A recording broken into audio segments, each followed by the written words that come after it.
Halo teman-teman, bertemu kembali bersama saya Tantan Nugraha di video pembelajaran desain grafis ya. Nah, teman-teman di sini saya akan coba mengajarkan bagaimana cara kita menggunakan salah satu eh, platform atau perangkat lunak berbasis website yang kita bisa gunakan untuk melakukan pembuatan desain grafis ya, teman-teman. Di sini kita akan menggunakan Canva untuk tools yang akan membantu kita. Nah, teman-teman, di video pembelajaran kali ini saya akan coba mengenalkan dan juga mempraktikkan bagaimana cara kita untuk mengenal apa itu Canva, lalu kita akan mengenal juga bagaimana cara untuk bisa masuk atau login atau sign up ke dalam Canva, dan terakhir saya juga akan coba kenalkan terkait fitur-fitur dasar yang ada di Canva yang bisa dimanfaatkan oleh kita semua. Oke, tidak berlama-lama, kita akan coba mulai terlebih dahulu, teman-teman. Di sini saya coba share screen. Nah, pertama-tama di sini, teman-teman untuk bisa mengakses Canva, teman-teman bisa tuliskan saja di kolom search ini, yaitu Canva, teman-teman ya. Ini. Nah, berikutnya teman-teman, di sini Canva itu merupakan salah satu alat desain grafis ya teman-teman, alat desain grafis yang bisa kita gunakan berbasis website dan kita akses secara online ya. Dan di sini juga kita bisa sebetulnya mengakses Canva itu dengan gratis atau kita juga bisa mengakses Canva itu juga dengan fitur yang berbayar teman-teman ya. Dan di sini juga sebetulnya kita bisa difasilitasi oleh domain email tertentu yang bisa gratis gitu menggunakan Canva. Nah, untuk Canva sendiri, sebagai alat desain grafis, Canva itu memiliki fungsi yang pertama untuk membuat uh, postingan media sosial, presentasi, poster, video, dan lain-lain, teman-teman ya. Nah, oke. Di sini, tidak berlama-lama, kita akan coba mulai untuk belajar login ke Canva atau sign up ke Canva ya. Kalau login itu kita ibaratnya sudah punya akun, teman-teman ya. Kalau misalkan sign up itu kita bikin akun gitu ya. Nah, di sini sebetulnya cara yang paling cepat itu kita langsung login saja, teman-teman, menggunakan pilihan dari beberapa opsi yang ada di sini.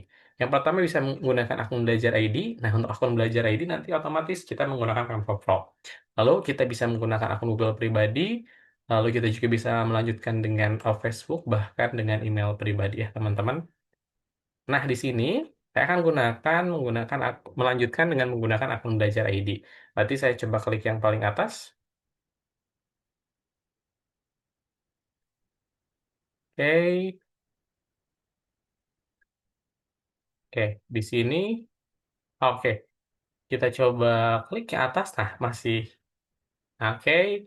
Sekarang kita masukkan akun belajar ID-nya ya. Nah, kita masukkan email dari akun belajar ID-nya, yaitu ini at mail at guru. Nah, seperti ini teman-teman. Lalu setelah kita memasukkan emailnya, berikutnya yang perlu kita lakukan adalah kita tunggu, dan kita di sini perlu memilih akun yang tadi kita masukkan tuh, email yang tadi kita masukkan tuh akunnya yang mana. Yang ini ya teman-teman, yang paling bawah. Nah, berikutnya setelah kita pilih, nanti akan otomatis teman-teman kita masuk ke dalam Canva ini ya. Di sini kita coba pilih klik lanjutkan saja. Nah, teman-teman, setelah kita login menggunakan akun belajar ID, di sini saya akan coba kenalkan terlebih dahulu, teman-teman, terkait interface atau fitur dasarnya ya dari Canva ini.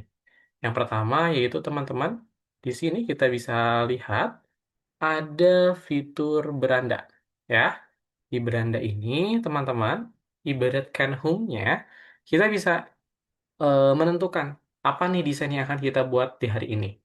Untuk menentukan desainnya, teman-teman bisa menuliskan nama template-nya, ya, atau teman-teman bisa mencarinya secara langsung gitu ya.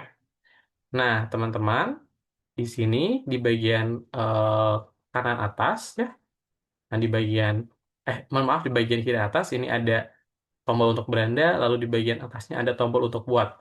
Nah, tombol untuk buat ini fungsinya untuk apa? Tombol buat ini fungsinya adalah teman-teman untuk mencari template desainnya ya, selain kita bisa cari menggunakan kata kunci ya. Nah, kita bisa lihat di sini, kita bisa menggunakan template presentasi yang masih kosong, ya, dengan perbandingan 16:9, lalu kita bisa menggunakan template video horizontal, template konten Instagram, dan template-template yang lainnya, teman-teman ya. Tapi ini masih kosongan. Nah, ini teman-teman ya. Adapun di bagian bawah, ternyata teman-teman ada sudah ada template yang sudah diisi tampilan grafisnya. Nah, template-template yang sudah diisi tampilan grafisnya akan membantu teman-teman untuk mempercepat proses desain grafis ya. Nah, seperti ini. Berikutnya di sini teman-teman, template juga bisa disesuaikan dengan kategorinya. Yang pertama, untuk kategori edukasi bisa teman-teman pilih untuk materi ajar kah, untuk presentasi atau video pendidikan atau bahkan infografis. Dan di bagian bawah ada template yang sudah diatur apa tampilan desain grafisnya. Mungkin yang kedua untuk sheet ini tuh seperti template untuk Excel, tapi ini lebih apa ya? Lebih terlihat tampilan grafisnya gitu. Dan template-template yang lainnya ya di bagian buat desain itu. Nah, berikutnya teman-teman, nomor yang kedua di sini toolbar yang kedua yaitu ada toolbar proyek ya di bagian sini bagian kiri itu. Nah, untuk proyek itu teman-teman adalah proyek yang sudah teman-teman kerjakan atau teman-teman pernah buat. Di sini bisa di apa namanya? Bisa di sorting pemiliknya atau dari sisi kategorinya, apakah proyek presentasi, video, konten Instagram, dokumen, poster dan lain sebagainya. Dan di sini juga ada tanggal diubahnya. Kapan teman-teman modifikasi proyek tersebut? Mau di sorting proyek yang kemarin saja kita ubah atau 30 hari terakhir diubah atau 90 hari terakhir diubah. Seperti itu ya teman-teman. Berikutnya, di bagian toolbar di kiri juga ada tombol template. Nah, sebetulnya teman-teman, kemudahan Canva itu teman-teman bisa mengakses template itu dari berbagai sisi gitu ya, dari berbagai button gitu. Karena button dan file-nya itu saling berhubungan satu sama lain. Nah, di sini juga kita bisa mengakses template ya, sesuai dengan yang sudah tadi saya jelaskan. Ada kategorinya teman-teman di bagian atas ini ya. Kategori dari template-nya. Mulai dari bisnis, media sosial, edukasi, video, dan lain sebagainya. Lalu di bagian bawah teman-teman, nah kita ada template merek ya. Di mana template merek ini fungsinya adalah supaya teman-teman bisa menjaga konsistensi merek menjadi lebih mudah. Artinya di sini teman-teman itu sebetulnya bisa bikin kayak color palette-nya, lalu si huruf-hurufnya, dan lain sebagainya. Jadi nanti huruf-huruf yang nggak ada apa, yang belum ada di Canva, bisa teman-teman install ke Canva-nya itu menggunakan merek ya. Nah, berikutnya ada Canva. Jadi untuk AI Canva itu teman-teman tinggal menuliskan prompt-nya saja ya. Tinggal menuliskan prompt-nya saja, nanti akan dibuatkan gitu ya si desainnya itu. Seperti contoh, saya pengen desain sekolah di Jawa Barat misal, bukan di Jawa Barat, di apa ya, di Jepang deh misalkan ya. Oke, kita sudah bikin prompt-nya, kita kirim. Nah, maka kita akan diarahkan ke proyek baru, teman-teman. Proyek baru dengan judul desainnya belum ada judul ya, untitled.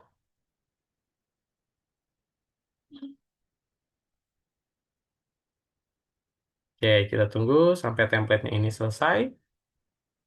Mohon maaf, prompt AI-nya dieksekusi sampai selesai. Oke, ternyata di sini, oh, oke. Nah, kurang lebih seperti ini, teman-teman. Di sini, apa namanya, si Canva fitur AI-nya itu mengartikan prompt yang saya inginkan itu sebagai sebuah deskripsi ya. Deskripsi yang nanti ditambahkan pada sebuah halaman PDF kayak halaman berbentuk orientasinya itu potret teman-teman ya. Kurang lebih seperti ini, desain sekolah di Jepang. Ada penjelasannya ke bawah ya. Oke, hampir sama kayak ChatGPT ya teman-teman. Oke, seperti itu untuk AI Canva. Berikutnya ada juga aplikasi teman-teman. Untuk aplikasi ini, oke. Nah, untuk aplikasi ini tuh sebetulnya adalah apa ya namanya, kayak ekstensi. Ekstensi yang bisa kita gunakan ketika kita ingin melakukan pengeditan di Canva. Jadi maksudnya ekstensi itu apa?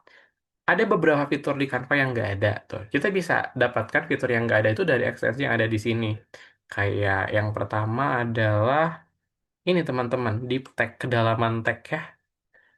Kita bisa memberikan efek kedalaman teks itu menggunakan ekstensi atau aplikasi yang ada di sini ya. Berikutnya, men-tracing mata, eye trace gitu ya. Kita bisa gunakan juga. Atau kita bisa gunakan ekstensi pembuatan vektor menggunakan AI. Ini ya teman-teman. Dan di sini juga masih banyak template ekstensi-ekstensi lainnya yang bisa teman-teman gunakan. Dan pada bagian bawah, di sini ada tugas kelas. Nah, ini teman-teman, jikalau teman-teman ingin membagikan hasil, bukan hasil, jika teman-teman ingin membagikan tugas ke murid teman-teman, teman-teman bisa menggunakan tugas kelas ini untuk bisa berkolaborasi atau sharing dengan muridnya. Gitu ya. Seperti itu, teman-teman. Dan di sini ada tombol notifikasi terkait pemberitahuan yang diberikan oleh Canva. Oke, teman-teman, mungkin untuk pengenalan dari Canva, lalu cara proses login ke Canva, dan pengenalan fitur-fitur Canva cukup sekian dari saya. Mohon maaf apabila banyak kekurangan. Sampai jumpa kembali di video pembelajaran selanjutnya.